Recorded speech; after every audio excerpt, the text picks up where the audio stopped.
We're videoing this today at the home of Bill and Jane Gray, where we had scheduled, Jane had scheduled their garden club to meet here next Tuesday, and we chose not to do that and present this ideas that I had developed about wood turning as an art medium. And we're going to see some pieces that I made throughout the house here that will demonstrate that art as wood turning as an art. Hopefully, the first piece we're going to look at is this huge piece of mesquite cut from a cross section of the log of a huge mesquite tree harvested in the Rio Grande Valley, and I bought that piece from a fellow down there. And you can clearly see how the pattern, as growth pattern from the white around the outside of it, as how it develops over the years. That was a very interesting piece to develop, and we think it displays nicely. The next piece we're going to see is a huge maple burl that was harvested here in Putnam County, and that burl grew on the side of a very large maple tree. We cut it off the side of that tree and then turned it. I chose not to hollow it out and make it a bowl concept because I thought it presented the burl beautifully in the patterns that nature gives it, and let it show, as opposed to hollowing out the bowl in that process. That is a piece, again, that was harvested here in our neighborhood.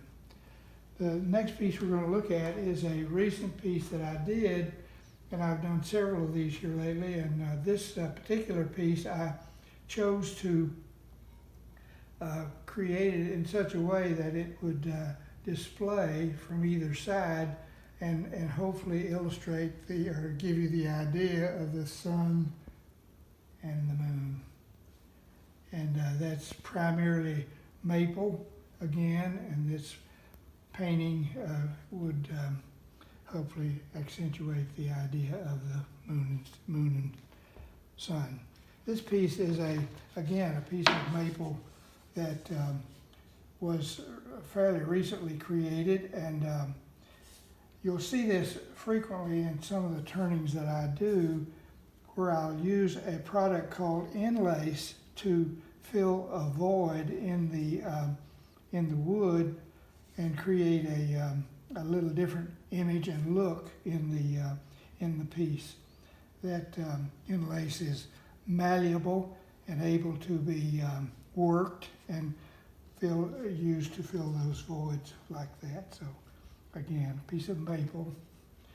Here's a piece of mesquite that will illustrate some of the things I could see in the piece of wood before I began to turn it, and that was the idea that there was a keyhole in that piece of wood, and again, that is the key element of that particular piece, I think, but again, a piece of mesquite that is beautiful wood and hopefully illustrates that keyhole idea. This is a piece of mulberry that has been around a long time, and it has some beautiful grain patterns in it, I think, and I put that Inlace in it, and it has a little bit of resemblance to the way the lake lays around us here in our little area of the lake. This is a recent piece that I've done something very different for me, and that is to stain a piece of very white wood. This was maple again, but I used a green stain to create what I thought was an interesting little piece. This is something that I wanted to illustrate today to show you some of the ways that nature plays tricks on us and does things to us that sometimes we don't like and sometimes we like a lot. This particular piece is a box elder They're very frequently found here in the lake area, near the lake, because they like wet soil.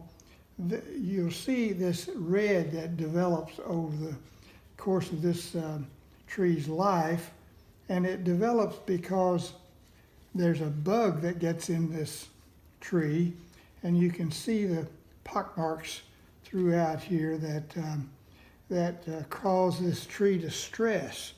And when it stresses, this red develops in what is normally a very white wood, and it creates a situation that creates a piece of wood that is often very highly prized by woodturners. So I thought that was, again, an act of nature that you can't make that,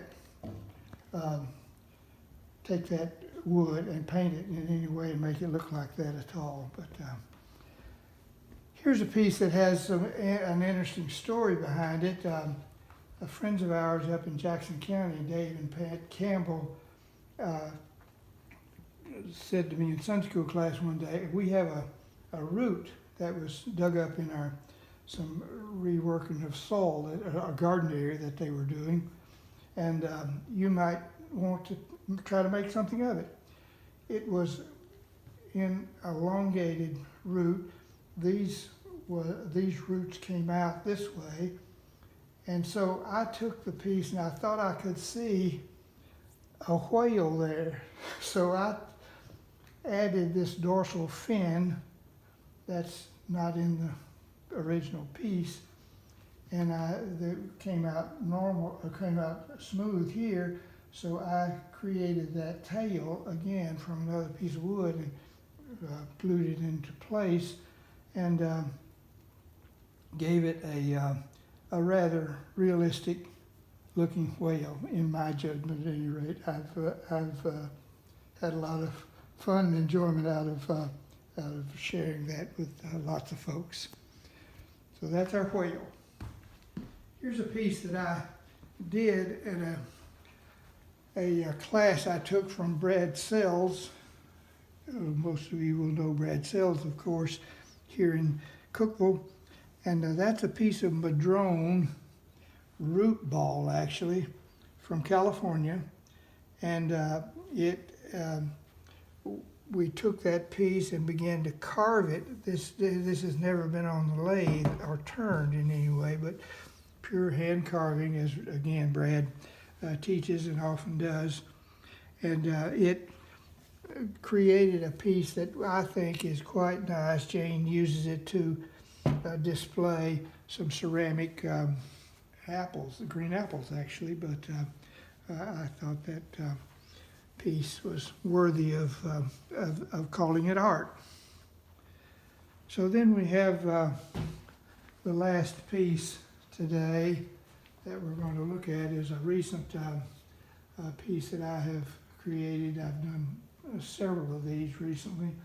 A piece of maple cradling that piece of mesquite, and again a bit of the inlace in the middle of it.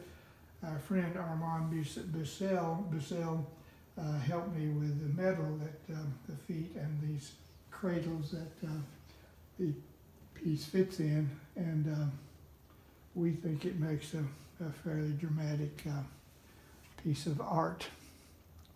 So I hope you agree with me that this medium is a means of art, whether it's art in the true sense of the word or not, for you to decide. But we'll have another short video that's going to display how we create some things. You've got a piece in your package now, I hope, that of a little birdhouse ornament, and we're going to create that in the next video. So I thank you for your interest. I hope you've enjoyed it.